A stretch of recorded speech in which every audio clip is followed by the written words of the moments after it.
Okay, so let's talk about how you can assess your physique's aesthetics potential. And when it comes down to it, it is going to be mostly based on your bones, right? The width of your clavicles, your limbs, how tall you are. A lot of it is going to be your bone structure.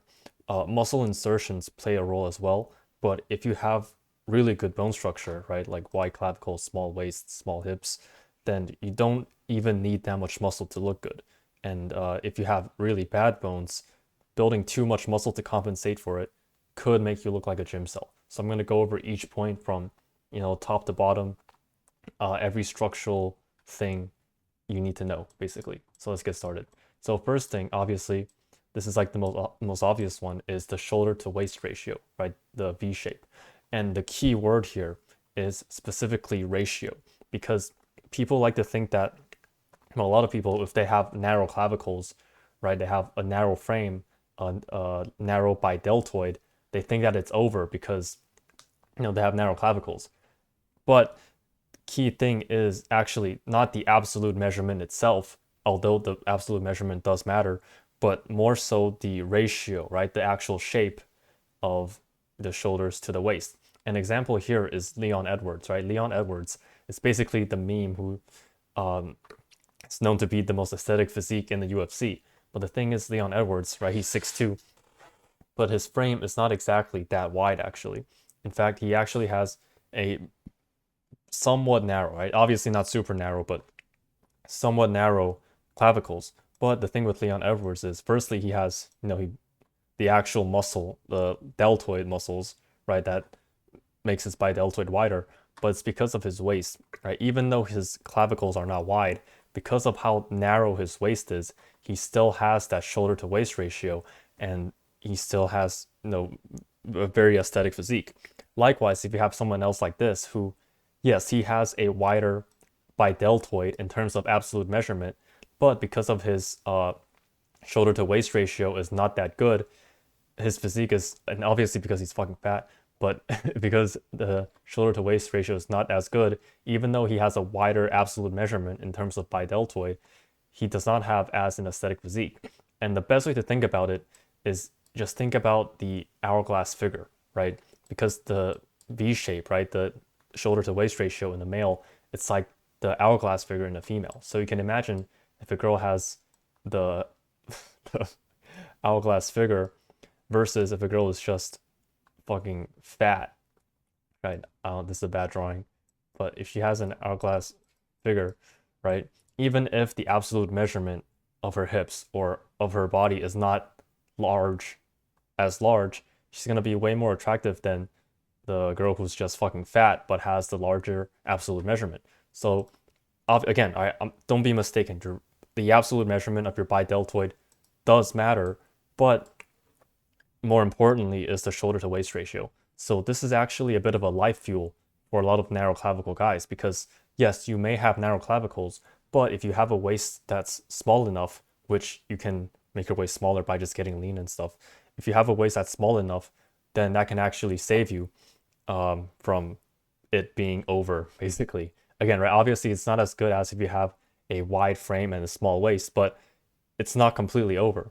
And same thing with guys who have a wide waist. If you have a wide, chunky waist, if you have a wide frame and even wider upper body, then it's not over because you still have that shoulder to waist ratio. So key thing here is that you even if you look terrible right now because you have narrow clavicles or a wide waist, you might actually have a small waist with narrow clavicles, but you just don't know it because you're fat. Same thing where, if you have a wide waist, wide frame, you might still actually have a good shoulder to waist ratio if you train and get lean, but you just don't know it because you're fat. So hopefully that was a bit of a life fuel, but first point, shoulder to waist ratio. Even if you have narrow clavicles or a wide waist, it's still not over because it's the ratio, right? The shape.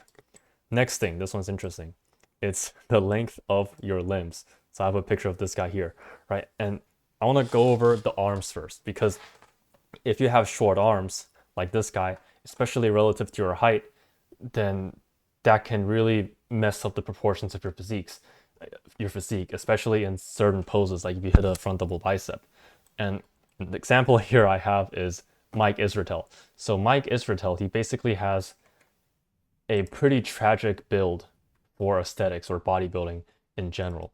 And if you just look up Mike Israetel fat arms, you have a clip of Chris Williamson talking about Mike Israetel having fat arms because Mike Israetel, firstly, he's 5'6", so he's quite short, but because he also has short arms, and when you have short arms like that, you basically will have the fat arm appearance, especially when you're not super lean. So even if you're relatively lean and you're not completely fat, because of, the length of your limbs, right? Your arms aren't that long. Your triceps is basically going to make you look like you have fat arms. And again, right? Limbs in general, it'll mess up your proportions and also obviously height, which I think I'll cover in the next one. But short arms could actually really mess up your proportions.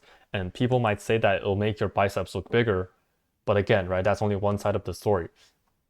It'll throw off your whole proportions. So if you do have short arms, what I would recommend you do is lean towards more bicep dominance, right? If you have short arms, you want to have biceps way bigger than your triceps because it's going to make your arms look way better. Whereas if you have short arms and your triceps dominant, again, you're going to get the Mike Israetel fat arms appearance.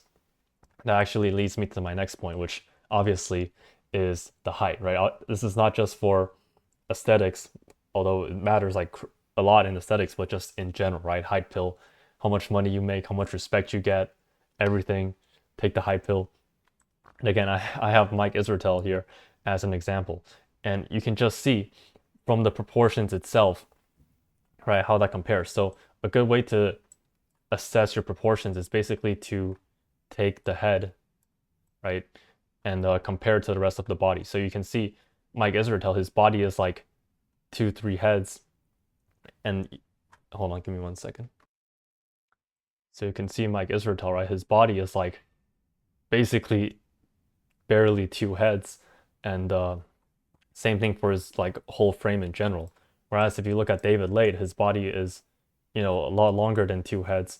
And if you just look at the proportions, right, you can just see from that picture, even if you don't know their heights, you can easily see that David Lade is way taller and way bigger in person than Mike Israetel.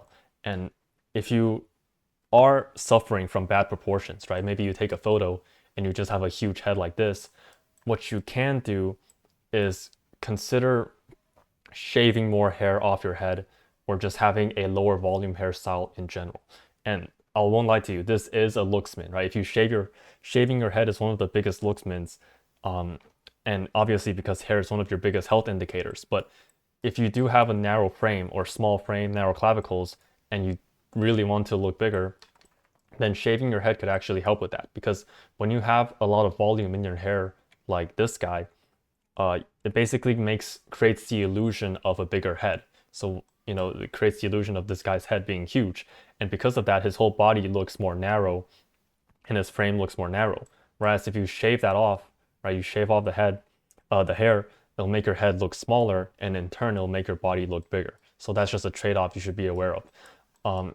I wouldn't recommend this unless you really have a terrible frame and you're really short and all that. I'll probably not when you're short, but that's just like a last resort thing, or just something you should be aware of. So maybe you can get shorter hair on the sides. That'll make you look wider as well. But yeah, height, it's going to affect the entire proportions of your physique. Basically just the proportion of your head compared to the rest of your physique. And ideally, you want your head to look as small as possible in comparison. Now, next thing is your midsection, right? Your abs. And this covers like the waist as well, right? The shoulder to waist ratio that I talked about earlier. But thing with abs is that you can't truly know your ab genetics unless you've actually trained them directly, because abs are something you have to hypertrophy just like every other muscle group. You can't say that you have bad ab genetics if you literally never trained them directly because you've never seen what they could look like. But in general, right, midsection, the abs is one of the possibly the most aesthetic part of the physique, right? And a lot of it, well, not a lot of it, but a good part of it is based on genetics. So that includes like the shape, because some people have more like rectangular abs like this, right? And in general, that's like more aesthetic. Whereas some people, they just have like these super thin ones like this. This is like a bad drawing, but you get what I mean. Right? Some people have like thick square abs, whereas some people have more thin abs. And that's not because they have small abs, that's just because of the way that the muscle inserts, right? You should be able to tell the insertions of your abs even when it's not like super developed yet. For example, when I first started training, I could tell my abs were more of like the square shape like that. But at the top, it's like kind of like a weird triangle shape like this. So it's it's not like the flat ones, but it's kind of the weird one where I have like a triangle shape. And again, some people they have asymmetrical abs. So maybe they have um like one like this, and then the other one that's like higher like this, and that one's like less defined, right? They have asymmetrical abs and just have weird insertions. But again, abs, you have to train your abs directly, and then yeah, and just see where it goes and how that develops. Now, next thing is your neck length. And for your neck, right? This actually comes sometimes pretty often with narrow clavicles, right? Sometimes when people have narrow clavicles, they also get a long neck just as a thrown in combo. And also just having a long neck itself creates the appearance of more narrow clavicles. And when you have a longer neck length, basically, again, it throws off the proportions of your physique, right? The same thing with the whole head theory. When you have, let me see if I can do this correctly. When you have a, actually, never mind. But when you have a long neck, it'll throw off your whole proportions because then your head looks out of place and the rest of your body looks out of place in terms of proportions. So really quickly, what I would recommend you do if you have a long neck or if you have narrow clavicles as well, is you basically just want to train your traps more, right? Like that, where you raise your traps. And when you train your upper trap so that it actually rises up, it's going to create the visual appearance of a shorter, more proportional neck. And when you have a long neck, you also should be careful with actually training the neck itself, like doing neck curls for the sternocleidomastoid, because when you have a long neck and then you train it so that it's long and thick, it basically makes you have like a chode neck appearance. So you never want your neck to be long and thick, right? It can be long and then you can still train it, but just never let it get huge. If you have a short neck, then sure, you can make it really thick if you want to, although you might look a bit like a gym cell. Now, next one, I think this is the last one, is the torso length. So I have Mike Israetel here again, right? And you can see, right, again, it's about proportions where you have such a huge torso. The actual torso length itself is not inherently the flaw, actually. It's mainly just because when you have a long torso relative to the rest of your body, it just means that you're going to have relatively short limbs compared to the rest of your body. And again, like I talked about earlier, when you have short limbs, like short arms, it just makes your arms look way less impressive, right? You can have, like, you can train your arms really hard and train them really well and really hypertrophy the muscles in, the biceps and triceps and all the arm muscles. But if you have short arms, it's just not going to look as impressive as someone with like bigger arms and like better insertions and all that. And again, Mike Israetel, he's an example, right? He's been training for like a really long time, but his arms just do not look very impressive because of how short they are. And he's a short person as a whole. And same thing with legs, right? It creates this weird proportion where your legs also just look kind of pretty short and weird. And fortunately, a lot of Asians, right? I know like a lot of East Asians at least, we tend to have this build as well, where we have a long torso with shorter limbs. But again, it's mainly just the short limbs. But lastly, I want to close off with this, right? It's easy for us to sit here and say that, oh, I have narrow clavicles, I'm a frame cell, right? It's over for me and I shouldn't train.